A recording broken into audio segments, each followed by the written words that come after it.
उदक चंदन तंदुल पुष्प कैश्चरु सुदीप सुधूप फलार्घ्य कै धवल मंगल गान रवाकुले जिन गृह जिन नाथ महं यजे।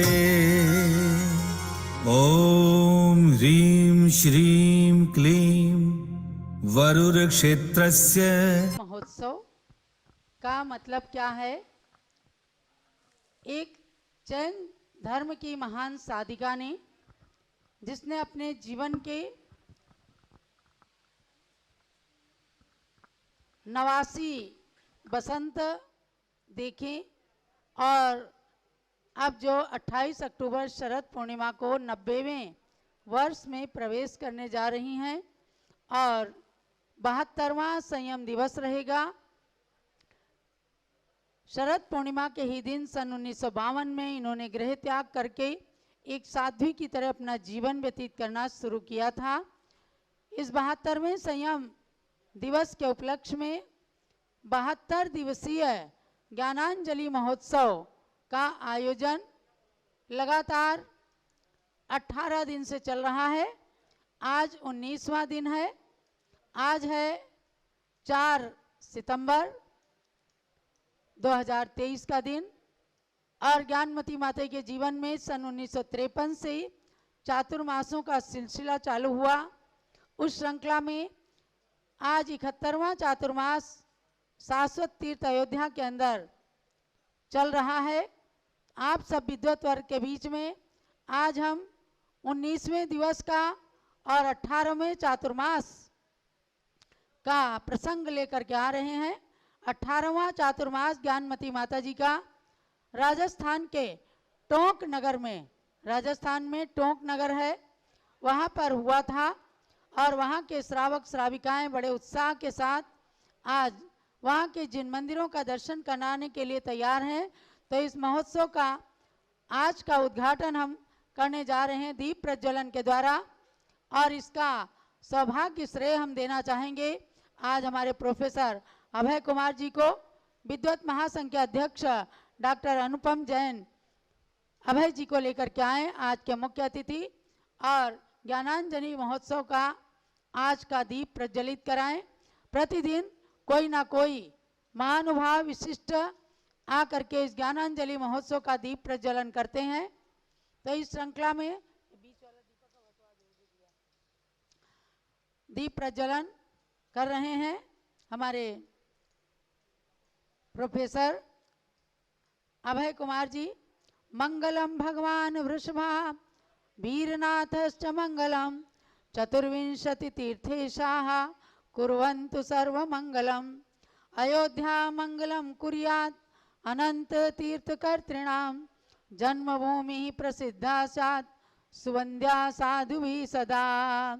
मंगलम प्रथमाचार्यः सूरिः श्री शांतिसागरः मंगलम प्रथमो शिष्यः सूरिः श्री वीरसागरः मंगलम वीर सिंधोश्च शिष्या ज्ञानमती सदा। मंगलम मातुः निधिया कुर्वन्तु सुख संपदा। मंगलम ज्ञान ज्योति स्यात् ज्ञानांजलि महोत्सवे। मंगलम स्वात्म ज्योति स्यात् कुर्यात् सर्वत्र मंगलम। जब लोग ज्ञानांजलि महोत्सव की अभ्यात्माओं। अब यहाँ पर जो क्रम चल रहा है, हमने महोत्सव के प्रारंभ में 10 दिन तक सहस्रनाम मंत्रों के माध्यम से 100 मंत्रों की आराधना सभी भक्तों को कराई। उसके बाद हम लेकर चल रहे हैं 30 चौबीसी के 720 भगवंतों के नाम मंत्रों को। एक एक चौबीसी के मंत्र चलते हैं। सो उसमें आज 9वीं चौबीसी है। 9 नंबर की चौबीसी के मंत्र मैं बोलूँगी और आप लोग स्वाहा बोलते हुए भगवान के नाम मंत्र की आराधना करेंगे। आज यहाँ पर देखिएगा 2 ध्वजाएं रखी हैं। एक है 18 नंबर के चातुर्मास के टोंक राजस्थान के नाम की और एक है 71 नंबर के चातुर्मास की जो अयोध्या में चल रहा है। ये दीपक के आजू बाजू में 2 ध्वजाएं यहाँ पर रखी हुई हैं। ज्ञानांजलि महोत्सव के शुभारंभ में 17 अगस्त को 72 ध्वजाओं के बीच में दीप को प्रज्वलित किया गया। तो एक एक ध्वजाओं के माध्यम से हम जिन शासन की ध्वजा को विश्व के क्षितिज पर ले जाना चाहते हैं, तब आज 24 नंबर 9 के नाम का मैं उच्चारण कर रही हूँ। देश में बैठे सुदूरवर्ती नगरों में जूम चैनल और पारस चैनल के माध्यम से सभी भक्तगण, श्रद्धालु, नर नारी भगवान के नाम का स्मरण करेंगे। ओम ह्रीम पूर्वधात की खंड द्वीप संबंधी भरत क्षेत्र से भाविकालीन चतुर्विंशति तीर्थंकरेभ्यो नमः। ओम ह्रीम श्री सिद्धार्थनाथ तीर्थंकराय नमः। ओम ह्रीम सम्यक गुणनाथ तीर्थंकराय नमः। ओम ह्रीम श्री जिनेन्द्र देवनाथ तीर्थंकराय नमः। ओम ह्रीम श्री संपन्ननाथ तीर्थंकराय नमः। ओम ह्रीम श्री सर्वस्वामी तीर्थंकराय नमः। ओम ह्रीम श्री मुनिनाथ तीर्थंकराय नमः। ओम ह्रीम श्री विशिष्ट देव तीर्थंकराय नमः। ओम ह्रीम श्री अमरनाथ तीर्थंकराय नमः। ओम ह्रीम श्री ब्रह्म शांतिनाथ तीर्थंकराय नमः। ओम ह्रीम श्री पर्वनाथ तीर्थंकराय नमः। ओम ह्रीम श्री कामुकन देव तीर्थंकराय नमः। ओम ह्रीम श्री ध्याननाथ तीर्थंकराय नमः। ओम ह्रीम श्री कल्पनाथ तीर्थंकराय नमः। ओम ह्रीम श्री संवरनाथ तीर्थंकराय नमः। ओम ह्रीम श्री स्वास्थ्यनाथ तीर्थंकराय नमः। ओम ह्रीम श्री आनंदनाथ तीर्थंकराय नमः। ओम ह्रीम श्री रवि प्रभनाथ तीर्थंकराय नमः। ओम ह्रीम श्री चंद्र प्रभनाथ तीर्थंकराय नमः। ओम ह्रीम श्री सुनंदनाथ तीर्थंकराय नमः। ओम ह्रीम श्री सुकर्ण देव तीर्थंकराय नमः। ओम ह्रीम श्री सुनंदनाथ तीर्थंकराय नमः। ओम ह्रीम श्री सुकर्ण देव तीर्थंकराय नमः। ओम ह्रीम श्री सुकर्म देवनाथ तीर्थंकराय नमः। ओम ह्रीम श्री अमम देव तीर्थंकराय नमः। ओम ह्रीम श्री पार्श्वनाथ तीर्थंकराय नमः। ओम ह्रीम श्री शाश्वतनाथ तीर्थंकराय नमः। चलो 24 तीर्थंकर भगवान की जय। और अब आज हमारा एक प्रश्न पूछने का नंबर है, तो मैं पूरे देश के लोगों से पूछती हूँ, लेकिन आज जूम चैनल के लोग ध्यान देंगे कि आज हमारे बीच में विद्वज्जन यहाँ पर विराजित हैं। मैं चाहूँगी कि यहीं से नाम आए, प्रश्न का उत्तर आए और हम यहीं तुरंत की तुरंत सम्मानित करें। तो एक प्रश्न जेंट्स विद्वानों से पूछा जाएगा और एक प्रश्न लेडीज विदुषी बहनों से पूछा जाएगा। तो आप लोग कोई बीच में बोलना नहीं, केवल जिनको उत्तर आए वह हाथ उठाएं और अनुपम जी बता देंगे कि कौन उत्तर बोलेगा। उत्तर सही होगा, इसी मंच से आपको सम्मानित किया जाएगा। तो आप प्रश्न सुन लीजिए। 3 प्रश्नों का ये पैकेज है। नंबर 1, अयोध्या में भूतकाल में कितने तीर्थंकरों ने जन्म लिया। नंबर 2, 3 प्रश्नों का पैकेज है, जो तीनों का सही उत्तर बताएंगे उनको इनाम मिलेगा। नंबर 2, वर्तमान काल में कितने तीर्थंकरों का जन्म अयोध्या में हुआ, ध्यान से सुनना। नंबर 3 है भविष्य काल में कितने तीर्थंकर अयोध्या में जन्म लेंगे। 3 प्रश्नों का पैकेज। अब अनुपम जी इशारा कीजिए कि कौन उत्तर देंगे। कौन? चंदर जी? अरे इनकी तो सरस्वती माता ही आ गई होंगी। हाँ चलिए, चंदर जी, चंद्र प्रकाश जी चंदर ग्वालियर वाले इसका उत्तर दे रहे हैं। भूतकाल के बंदावी माता जी, भूतकाल के 24 तीर्थंकर अयोध्या में जन्म लिया। वर्तमान के 5 तीर्थंकरों ने यहाँ से वर्तमान में कितने? 5 तीर्थंकर 5 उन्होंने अयोध्या से जन्म लिया है। और भविष्य काल के भी 24 तीर्थंकर इसी शाश्वत तीर्थ अयोध्या में जन्म लेंगे। आइए, बहुत सुंदर इन्होंने उत्तर दिया है। और जैसा हमारा क्रम चलता है उसी के अनुसार आइए चंदर जी, यहाँ पर 30-24 तीर्थंकर नाम मंत्र की पुस्तक और गणनी ज्ञानमती माता जी के ओरिजिनल चरणों का चांदी का सिक्का जो हम भक्तों को पोस्ट से भी भेजते हैं, ये आप बहुत चमत्कारिक सिक्का होता है। जो लोग अपने यहाँ विराजमान करते हैं तो उनको खुद ही उसका लाभ प्राप्त होता है। लीजिएगा 720 भगवान के नाम पढ़ना। और आपके उत्तर में एक थोड़ा सा मैं और जोड़ देती हूँ। भूतकाल में 24 तीर्थंकर क्या अनंत तीर्थंकर यहाँ पर जन्मे हैं, लेकिन आपके उत्तर को हमने इसलिए सही माना है कि भूत भविष्यत वर्तमान 3 काल की 24 को ज्ञानमती माता जी ने सन 1994 से ही यहाँ विराजमान किया। चलिएगा, तो आप ये कहना कि भूतकाल में अनंत 24 यहाँ पर हो चुकी हैं। अब हमारी विदुषी बहनें हाथ उठाएंगी। दूसरा प्रश्न है, पूज्य गणिनी ज्ञानमती माता जी ने कितने ग्रंथों की रचना की है? एक प्रश्न। दूसरा है, किन्हीं 2 टीका ग्रंथों के नाम बताना, टीका वाले ग्रंथ। और तीसरा प्रश्न है, किन्हीं 2 धार्मिक उपन्यासों के नाम बताना है। जो हाथ उठा रहे हो, अनुपम जी इशारा कीजिए, कौन बहन बोलेंगी? है? चलिए, ये बहन कहाँ से आई है? ये मुझे लगता है वो विशुद्धमती माता जी के आज इन्होंने आहार भी दिया था। हाँ, आपकी बहन है। हमारे आइए, इनको माइक दें, शीघ्र आ जाइए, क्योंकि ये पारस चैनल और जूम चैनल का सीधा प्रसारण भी चल रहा है।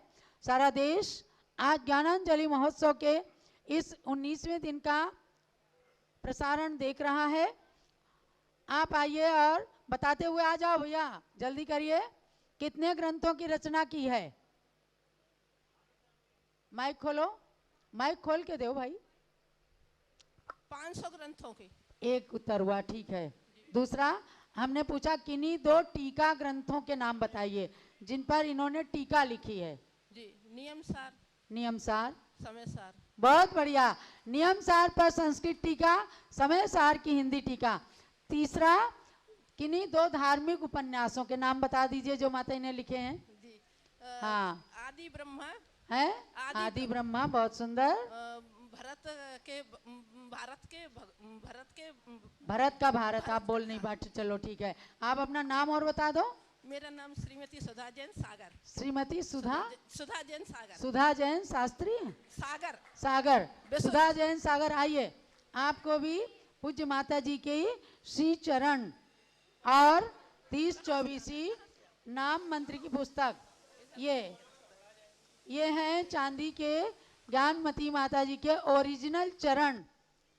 जिन चरणों ने मूलाचार का आचरण किया है, ऐसे उन चरणों को हमें भक्त ने बना करके दिया और आज आपको ये पुरस्कार स्वरूप प्रदान किया जा रहा है। जब लोग ज्ञानांजलि महोत्सव की, और अब हम मंदिर दर्शन की ओर आ रहे हैं। हमने बताया सन 1970 में ज्ञानमती माता जी का दीक्षित जीवन का 18वां चातुर्मास हुआ टोंक राजस्थान में। सब लोग बोलोगे कहाँ? टोंक। ये निवाई के निकट टोंक राजस्थान है, जयपुर जिले में। तो वहाँ से हमारे भक्तगण 18 मंदिरों के वो दर्शन करा रहे हैं और इसमें मुख्य सहयोग मिल रहा है हमें श्री राजेश जी सराफ, मंत्री जैन समाज, श्री सिद्धार्थ प्रदीप कुमार, बाबूलाल जैन और भागचंद जैन फुलेता अध्यक्ष हैं जैन समाज के, राजेश जैन सराफ मंत्री, विमल चंद जैन बरवास उपाध्यक्ष, कमल चंद जैन आंड्रा वरिष्ठ उपाध्यक्ष, सुरेश जैन मलानी सहमंत्री, सुरेश जैन संघी कोषाध्यक्ष, धर्मचंद जैन दाखिया, अनिल जैन आंड्रा, धर्मचंद जैन पासरोटिया और रमेश जैन श्यामपुरा, कमल सराफ, विकास अतर, पवन जैन कंतान, नरेंद्र जैन चामुनिया, रिंकू जैन बोरदा, सुरेंद्र जैन अजमेरा, पारस जैन सराफ, आशीष जैन सराफ। इन लोगों ने सहयोग करके, और वहाँ पर सभी लोग, जरा वो सीन भी दिखाइए बहन जी। ये सारा कार्य हमारे संघ की ब्रह्मचारिणी दीदी लोग करती हैं और आज आपको उसी श्रृंखला में टोंक के जिन मंदिरों का दर्शन कराया जा रहा है। सबसे पहले श्री पार्श्वनाथ अग्रवाल दिगंबर जैन मंदिर आदर्श नगर के दर्शन करा रहे हैं। एक एक मंदिर का दर्शन कराते जाइए। श्रेया कहाँ गई? कराओ भाई। हाँ, सन 1970 में 18वां चातुर्मास रचा, जयपुर के निकट टोंक में श्री आचार्य धर्म सागर संघ का। आप लोगों ने अपने अपने मोबाइल में खोल लिया होगा। मंदिर के दर्शन कीजिए, बड़े पुण्य का क्षण आया है। उस संग में ज्ञानमती के ज्ञान की गंगा नित्य प्रवाहित थी। इनकी शिष्या पद्मावती जी 32 उपवासों में रत थी। माँ ज्ञानमती जी की जननी मोहिनी टोंक में आई थी। गुरु भक्ति तथा आहार दान के भाव संजो कर लाई थी। मासोपवासी माता का उनके चौके में पारणा हुआ। सप्तम प्रतिमा ले मोहिनी माँ ने अपना जीवन धन्य किया। सन 70 में ही अष्ट सहस्त्री हिंदी टीका पूर्ण किया। चातुर्मासों से पूर्व पौष महीने में उसे परिपूर्ण किया। साध्वादि चिंतामणि टीका वह विद्वत समूह का गौरव है। इस ज्ञान की देवी ज्ञान मूर्ति की ज्ञान साधना का फल है। अर्घ्य समर्पण कर नमो, अर्घ्य समर्पण कर नमो जिन मंदिर जिन नाथ।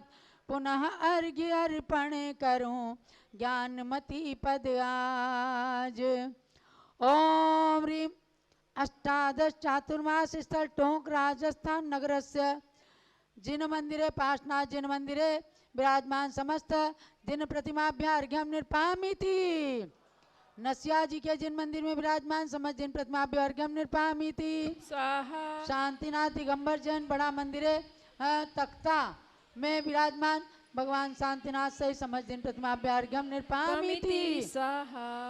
श्री चंद्रप्रभ अग्रवाल चैत्यालय काफला बाजार में चंदाप्रभ भगवान से समस्त जिन प्रतिमाभ्य अर्घ्यम निरुपामिति। स्वाहा। ओम ह्रीं श्री महावीर दिगंबर जैन मंदिर हाउसिंग बोर्ड टोंक में महावीर स्वामी से समस्त जिन प्रतिमाभ्य अर्घ्यम निर्पामीति। स्वाहा। ओम ह्रीं श्री दिगंबर जैन महावीर चैत्यालय अहिंसा सर्कल में स्थित समस्त जिन प्रतिमाभ्य अर्घ्यम निर्पामीति। स्वाहा। ओम ह्रीं दिगंबर जैन चंद्रप्रभु जिन चैत्यालय बाबरों का चौक पुरानी टोंक में चंदा प्रभु भगवान मूलनायक सहित समस्त जिन प्रतिमाभ्य अर्घ्यम निर्पाम प्रभु भगवान संबंधी स्थित समस्त जिन प्रतिमाभ्य अर्घ्यम निर्पामीति। स्वाहा।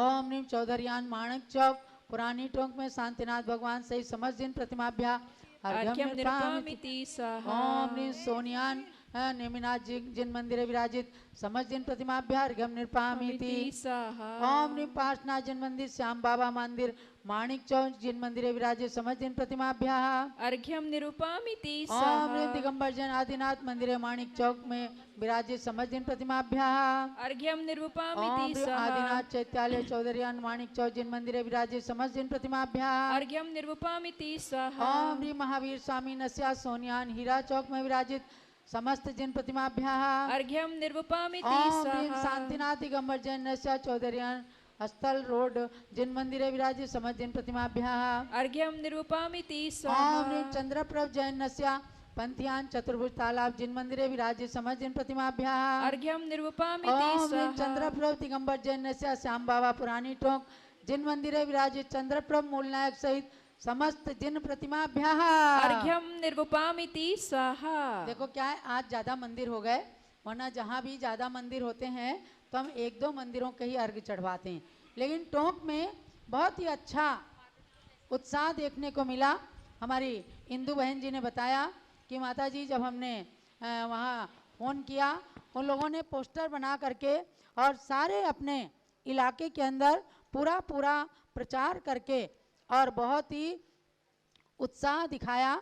तो वहाँ से बोलना भी चाहते हैं हमारे राजेश जी सराफ मंत्री हैं टोंक से, तो 2 मिनट के लिए वे अपनी ज्ञानांजलि महोत्सव में अपनी विनयांजलि पूज्य गण्य ज्ञानमती माता जी के प्रति बोलेंगे और उसके बाद पूज्य गण्य ज्ञानमती माता जी अपने संस्मरणों से आपको अवगत कराएंगे। देखो उनको अनम्यूट कीजिए, राजे नहीं हो पा रहे। चलिए हम सीधे पूज्य गण्य ज्ञानमती माता के माइक लगाओ माता जी के पास। पूज्य गण्य ज्ञानमती माता जी से करबद्ध निवेदन टोंक समाज की ओर से भी कि आप सन 1970 में ज्ञानमती माता जी ने आचार्य धर्म सागर महाराज का भी अर्घ चढ़ा लीजिए आप। ओम ह्रीम तृतीय पट्टाचार्य श्री धर्म सागर मुनीन्द्र अर्घ्यम निर्पामिति। स्वाहा। और गण्य ज्ञानमती माता के लिए अर्घ चढ़ाइए। पिछी कमंडल उधारी माता नमन तुम्हें हम करते हैं। सब विद्वानों का हाथ लगवा लें। अष्टद्रव्य का सबका हाथ थाल लगवा। सजा कर अर्घ्य समर्पण करते हैं। युग की पहली ज्ञानमती जी के चरणों में अभिवंदन है। तेरी पावन प्रतिभा लख कर मेरा मन भी पावन है। ओम ह्रीम टोंक राजस्थान में अपना 18वां चातुर्मास स्थापित करने वाली संपन्न करने वाली गण्य ज्ञानमती माता जी जो वर्तमान में अयोध्या में अपने जीवन का 71वां चातुर्मास संपन्न कर रही हैं। ऐसी गण्य ज्ञानमती माता जी दिव्य शक्ति भारत गौरव 500 ग्रंथों की लेखिका डबल डीलिट की मानद उपाधि से अलंकृत डॉक्टर गणिनी प्रमुख आरिका श्रोमणी श्री ज्ञानमती माता के चरणान्वय में जल फलादिक दिव्य महार्घ्यम निर्पामिति। वंदामी माता जी जब लो पूज्य गण्य ज्ञानमती माता जी की। और सभी विद्वानों की ओर से प्रोफेसर अभय कुमार जी ने पूज्य माता के श्री चरणों में अर्घ्य समर्पित किया।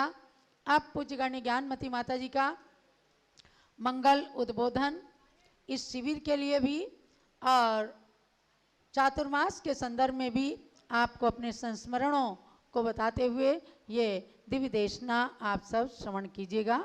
पूज्य माता जी। माता का माइक चालू करें। ओम नमः सिद्धेभ्यः। ओम नमः सिद्धेभ्यः।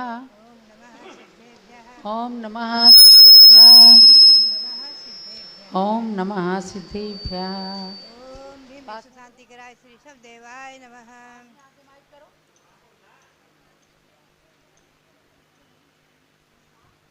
नमः हरि सब देवाय। अरे भैया तेज करो ना माइक की आवाज। हरी डोरी हरी वाली डोरी।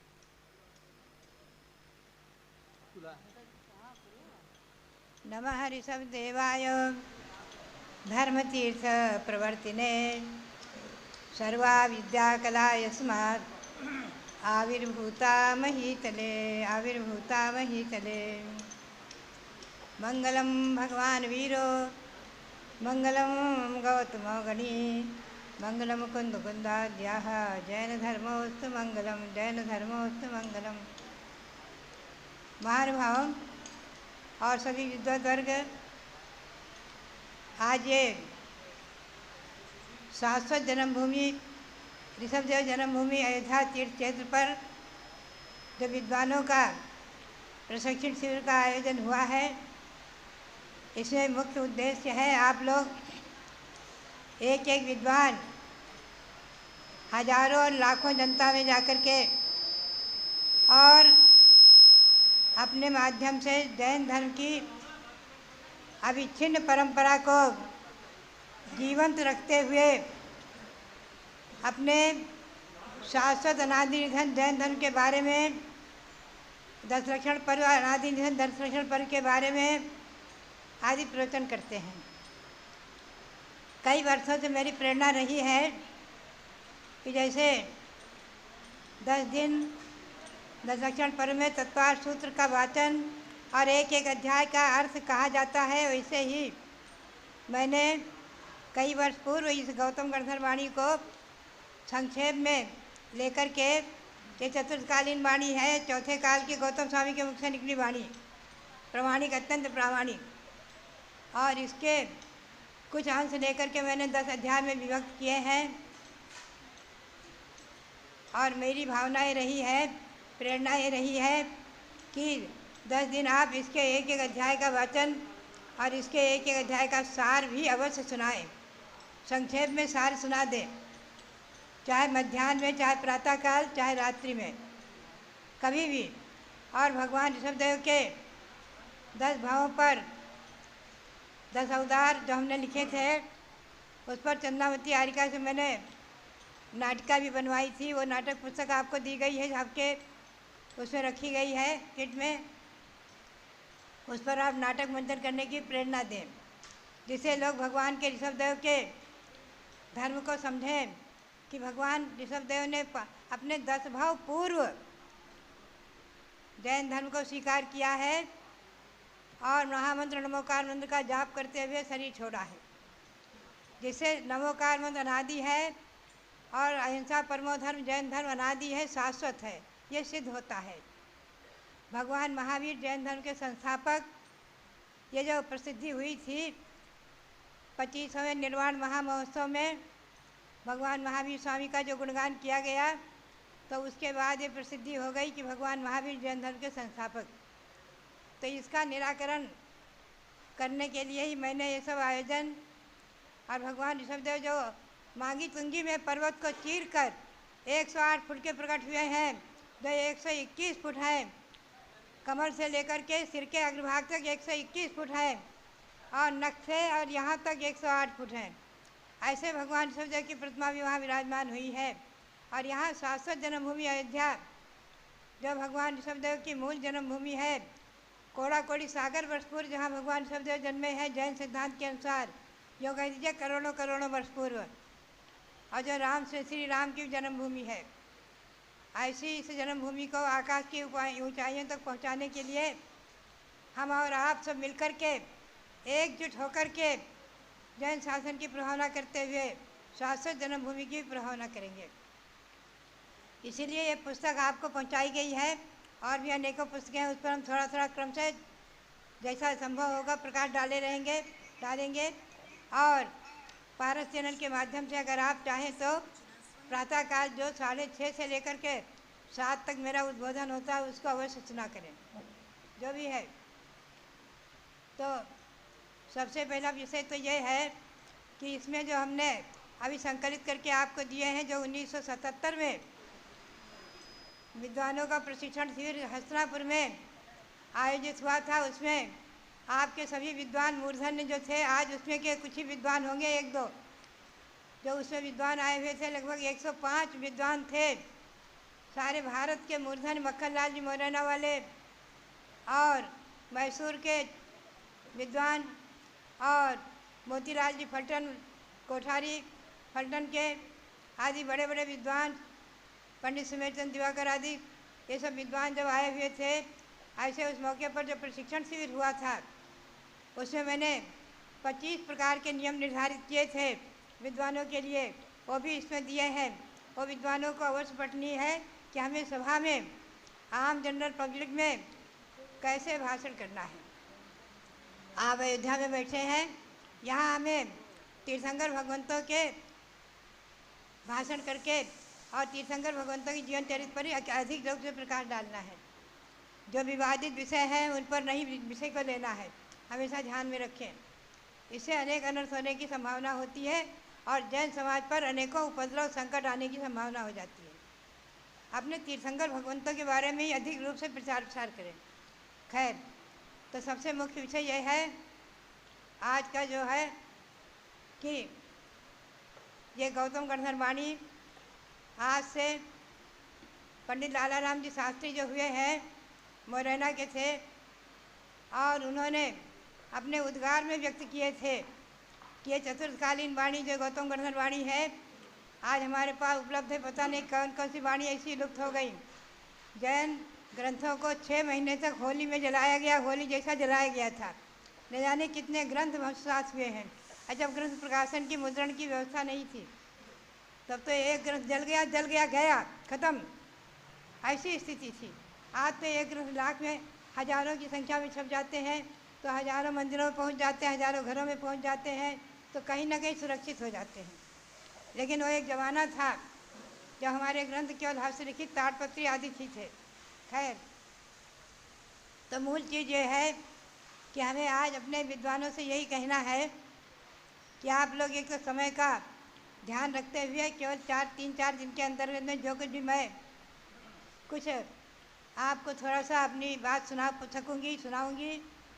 आप लोग स्वयं प्रबुद्ध हैं, विद्वान हैं, फिर भी मैं एक बात अवश्य कहूँगी कि गौतम गणधर वाणी में परिवर्तन, संशोधन, परिवर्धन नहीं करना, ये तो मैंने पुस्तक निकाली ही है। आप लोगों को मैं चाहूँगी कि एक नियम करके यहाँ से जाएंगे शाश्वत जन्मभूमि से, कि कभी भी किसी की कृति में, किसी की कृति हो, चाहे वो किसी विद्वान की हो, किसी पंडित की हो, किसी ब्रह्मचारी की हो, वर्तमान की हो, पुरानी हो, प्राचीन हो, नवीन हो, किसी भी कृति में कोई भी हम परिवर्तन, परिवर्धन, संशोधन नहीं करेंगे। ये बिल्कुल नियम करना चाहिए।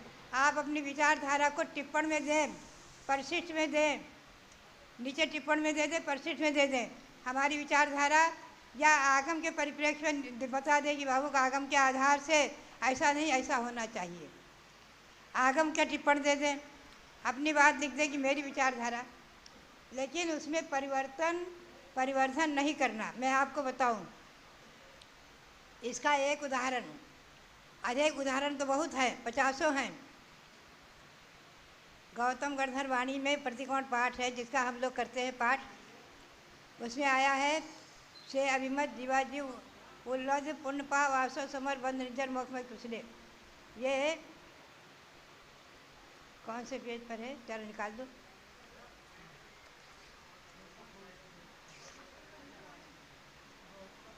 ये पेज इस पुस्तक में पेज 83 पर है। से अभिमत जीवाजीव उलद पुण्य पाव आसव समर निर्जर बंद मोख मई कुचले, ये पंक्ति आई है प्रतिकोण पाठ में। इसका अर्थ ये है कि अभिमत यानी इष्ट, जीव अजीव, पुण्य पाप, आश्रव, संवर, निद्रा, बंध और मोक्ष, ये क्रम आया है। यानी आश्रव के बाद संवर, निद्रा, फिर बंध और मोक्ष। अब इसमें किसी विद्वानों ने, जिन्होंने भी, हम अभी नाम नहीं लेंगे, परिवर्तन किया। से अभिमत जीवाजी उलद पुण्य पाव आसव बंध संवर निर्जर मोखमयी कुशले। अब ये हमको अच्छा नहीं लगा। हमने कहा है परिवर्तन नहीं होना चाहिए। जीव अजीव उपलब्ध पुण्य पाप आश्रव बंध संवर निद्रा मोक्ष, ये आश्रव के बाद बंध रखा। ये किनके अनुसार है? तत्वाश्रुत के अनुसार। अब आप ध्यान रखें, एक मैं जो आपको स्पष्टीकरण करूं, आप ध्यान में सुनेंगे। समय सार में गाथा आई है, भूयत्थे नाभिगदा जीवा जीवाय पुण्य पावन च आसव समर निर्जर बंधो मोक्ष सम्मतम। ये गाथा आई है 6ठी 7वीं में ही। भूतार से जाने गए जीव अजीव, पुण्य पाप, आश्रव, समर, निद्रा, बंध और मोक्ष, ये सम्यक है। और उसमें अधिकार भी उसी क्रम से रखे हैं। पहले जीव अधिकार, फिर अजीव अधिकार, फिर पुण्य पाप अधिकार, फिर आश्रव, फिर संवर, फिर निद्रा, फिर बंध और मोक्ष, ऐसा अधिकार रखा है। तो हमने प्रश्न किया उन सुधारने वालों से, ये संशोधन करने वालों से प्रश्न किया कि क्या आप समय सार में इस गाथा को सुधारेंगे, और अगर सुधारते हैं तो क्या अध्यायों को अलट पलट करेंगे? आप बताइए। कोई भी विद्वान बोलेंगे क्या गाथा में परिवर्तन, आश्रय के बाद बंध को रखेंगे और अधिकार को बदलेंगे? अधिकार भी उसमें ऐसे ही समय सार को आप देख लीजिए उठाकर, कहीं से भी प्रकाशित समय सार हो, समय सार में यही क्रम है, आश्रव, संवर, निर्जरा, बंध और मोक्ष, और इसी क्रम से अधिकार हैं। तो ये बदलना, परिवर्तन करना कितना अशोभनीय हुआ। ऐसे ही है, एक उदाहरण और दो, ऐसे तो 50 है। देवावि तस् धम्मो मंगल मुकिठम अहिंसा संयमो तवो देवावि तस् पड़मंती जस धम्मे सया मनो। ये गौतम स्वामी की वीर भक्ति संस्कृत में। आप ध्यान रखें, हमारे विद्वान कई बार कहते हैं कि संस्कृत भाषा हमारी नहीं, हमारी प्राकृत भाषा है, संस्कृत भाषा ब्राह्मणों की है, उनसे हम ले आए। ये बिल्कुल नितांत गलत है। गौतम गोस्वामी 4 ज्ञान के धारी थे, उनके मुख से निकली चैत्य भक्ति सबसे पहले संस्कृत में है, उनके मुख से निकली वीर भक्ति संस्कृत में है, और पुनश्च प्राकृत के दंडक सूत्र है। भगवान की वाणी दिव्य ध्वनि 718 भाषाओं में खिरती है, उसमें संस्कृत, प्राकृत, हिंदी, कन्नड़, मराठी आदि सभी भाषाएं सम्मिलित है। इसलिए आप चिंतन करें, किसी भी कृति में परिवर्तन करना बहुत गलत है। और संस्कृत को अपनी भाषा नहीं कहना ये बहुत ही गलत है, नितांत गलत है। सब लोग पंडित लोग नियम करेंगे कि गिरवाड़ी भाषा संस्कृत भाषा अनादि निधन भाषा है और गौतम स्वामी के मुख से निकली चतुर्थकालीन वाणी है, चैत्य भक्ति, जयति भगवान। इसके लिए अनेकों प्रमाण हैं। चैत्य भक्ति गौतम स्वामी के मुख से निकली, इसके अनेकों प्रमाण हैं, कई जगह प्रमाण आए हैं। अनगार धर्मामृत में, द्रव्य संग्रह, टीका में आदि अनेकों प्रमाण आए हैं। और पंडित लाला राम जी शास्त्री ने इस भक्ति के ऊपर हिंदी अनुवाद करके और सन 1928 में इस पर प्रकाश डाला है, जब मैं तो पैदा ही नहीं हुई थी, उसे जो है ना जन्महीन होना ही हुआ था। मेरा जन्म तो 1934 का है, इसी सन 1934 का, जब लाला राम जी ने इस पर प्रकाश डाला था। और लाला राम जी से हमारी जयपुर में, खानिया में और अजमेर में अनेकों बार चर्चाएं हुई हैं। तो हमेशा ध्यान में रखें कि किसी भी कृति में, तो क्या मैं बता रही थी, धम्मो मंगल मुखिठम, ये वीर भक्ति का अंतिम श्लोक है, प्राकृत में है। अहिंसा संयमो तवो देवावि तस् पड़मंती जस धम्मे सयामणो। अब क्या होता है कि जस धम्मे सयामणो, तो उसे परिवर्तन किया देवावि तम नमन संति, बोले द्वितीय होनी चाहिए नमस्कार में। अब क्या व्याकरण, गौतम स्वामी के व्याकरण नहीं मालूम थी, वो तो व्याकरण स्वरूप थे, जो उनके मुख से निकले सब वही व्याकरण है। क्या उन्हें नहीं मालूम था? और आपको मैं उदाहरण और दूँ, श्री प्रभाचंद्राचार्य 1000 वर्ष पूर्व हुए हैं, उन्होंने इस प्रतिक्रमण ग्रंथत्रयी की संस्कृत टीका की है, उसका मैंने हिंदी अनुवाद किया, अभी छप कर आएगा। उसमें लिखा हुआ है, वो हम आपको मूल में दिखा देंगे, यहाँ रखिए प्रति मूल, उसमें छपा हुआ है देवावि तस् प्रणमंती, और उसकी संस्कृत टीका क्या हुई, देवा अपि तस्य प्रणमंती यस्य धर्मे सदा मनः। तो तस्य को तस्य ही रखा है। टीकाकार प्रभाचंद्राचार्य ने 1000 वर्ष पूर्व तस्य को तस्य रखा है, तम नमन संति न किया है, नहीं किया है।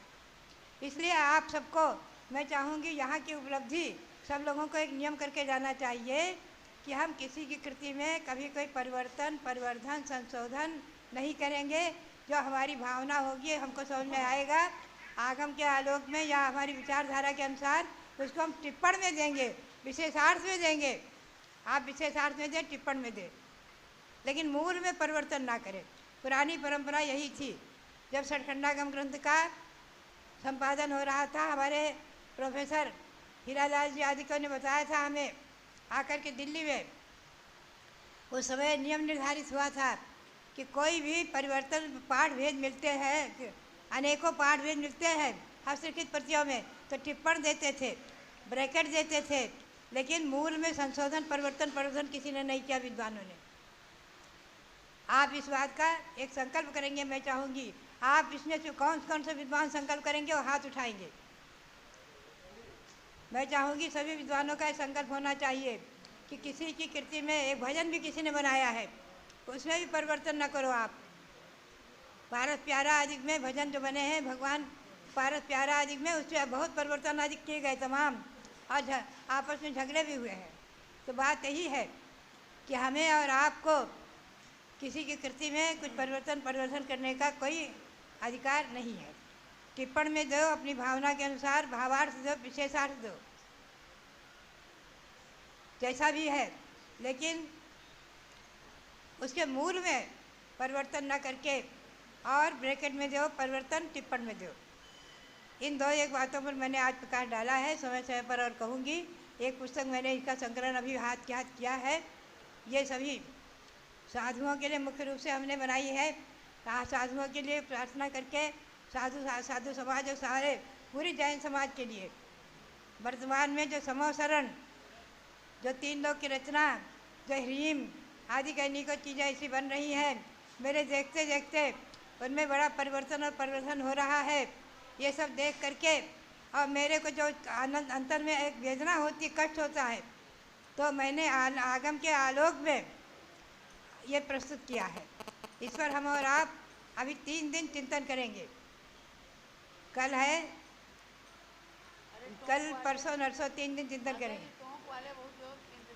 अब टोंक के लोग जो है, जहाँ हमारा चातुर्मास हुआ था, टोंक के लोगों के लिए, वहाँ की दिगंबर जैन समाज के लिए और मंदिरों में जो भगवान विराजमान, जिनको अभी दर्शन कराए हैं, मैं तो अभी दर्शन नहीं कर पाई, पुनः हम करेंगे दर्शन बाद में। 18 मंदिरों के दर्शन कराए हैं, अभी बाद में हम दर्शन करेंगे। चंदावती जी हमें बाद में करा देंगी। तो इन भगवंतों को 3 लोक के रात जितने भी जिन मंदिर में भगवान विराजमान है, सबको नमन करते हुए, नमोस्तु करते हुए, अनंत अनंत बार नमन करते हुए, वहाँ पर कुछ प्रतिमाएँ भूगर्भ से भी निकली थी, जमीन से प्राप्त हुई थी।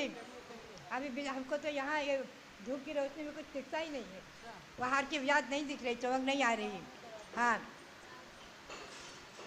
तो टोंक के मंदिरों को सभी भगवंतों को नमस्कार करते हुए, टोंक की दिगंबर जैन समाज, पुरानी टोंक, नई टोंक, दोनों तरफ के लोगों के लिए हमारा बहुत बहुत बहुत बहुत मंगल आशीर्वाद है, बहुत बहुत मंगल आशीर्वाद है, करोड़ों बार मंगल आशीर्वाद।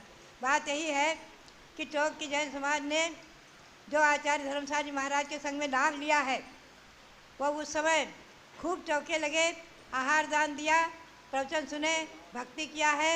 और उस समय जो है मेरी जन्मदात्री माँ रत्नमती जो मोहिनी माँ थी, और वो भी आई थी दर्शन करने, और उन्होंने भी हमारे संग में एक आरिका थी, उनका नाम था पद्मावती। उन्होंने 1 महीने का उपवास किया और केवल 3-4 बार बीच में जल लिया था, 3-4 बार बीच में जल लिया था। उनकी पारणा उस समय उन्होंने मोहिनी देवी के हाथ से हुई थी, मोहिनी जी ने उनको पारणा कराई थी, कुछ थोड़ा बहुत पारणा लिया था और लोगों ने पारणा कराई थी। टोंक में बहुत आनंद आया था लोगों को। बात यही है, टोंक की जैन समाज अति प्रबुद्ध और भक्त, और वहाँ के लोग जो है, टोंक और निवाई के लोग कई वर्षों तक हमारे से जुड़े रहे हैं, आते रहे हैं और संग में चौका लगाकर आहार दान भी देते रहे हैं। बात यही है, जैसा उसका नाम है टोंक, वैसे ही वो जो है लोग, वहाँ के भक्तिमान लोग।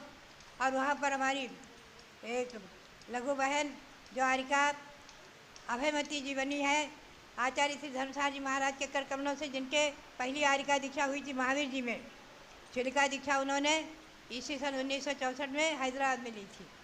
उन्होंने भी वहाँ चातुर्मास करके लाभ लिया है और लोगों ने बहुत भक्ति की है। हमने वहाँ देखा है, श्रावकों में अटूट भक्ति रही है और बहुत दूर दूर तक खूब चौके हुए हैं।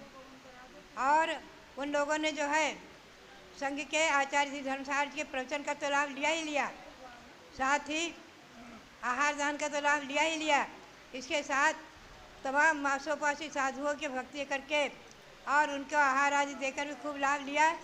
और इसके साथ अनेकों वर्षों तक संघ के साथ जुड़े रहे और जुड़ कर के बराबर आकर चौका करते रहे, आहार दान देते रहे हैं। ऐसी टोंक में दो है हिस्से, एक तो टोंक कहलाती पुरानी टोंक, एक नई टोंक, दोनों टोंक के हम लोग दोनों टोंक में रहे हुए हैं।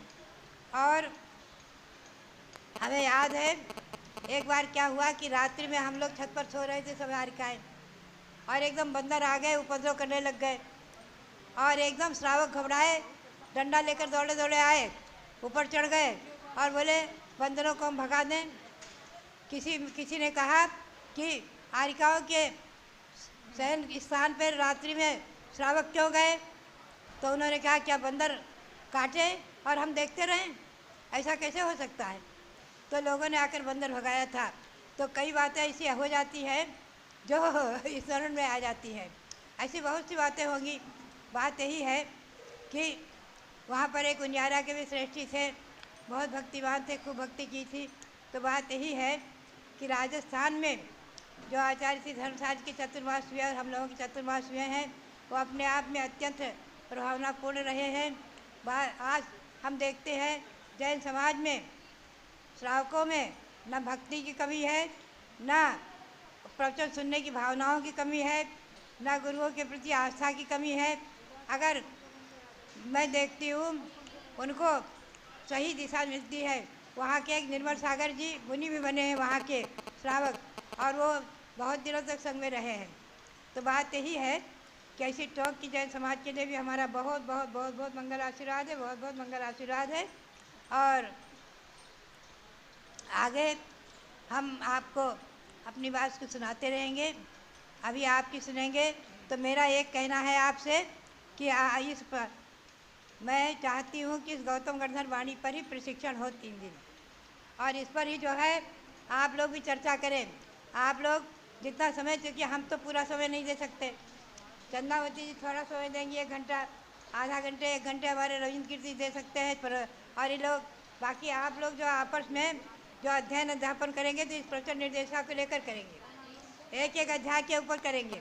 तो ये 10 अध्याय है, इसमें 10 अध्याय में विभक्त विषय है, 2 अध्याय संस्कृत की है, 8 अध्याय प्राकृत में है, और सबका हिंदी पद्य अनुवाद है और हिंदी गद्य में भी अनुवाद है। इसलिए आप लोगों के लिए बहुत सुविधाजनक रहेगी।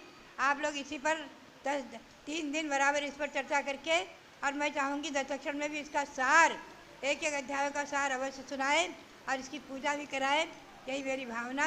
और इसके साथ जो अभी तीर्थंकर समोसणादि रचना चली है, छपी है, आकर आई, अभी अभी आई है छप करके, और आप लोगों ने अभी विवेचन करके इसको देखा है, पढ़ाया है, इस पर भी हम प्रकाश डालेंगे।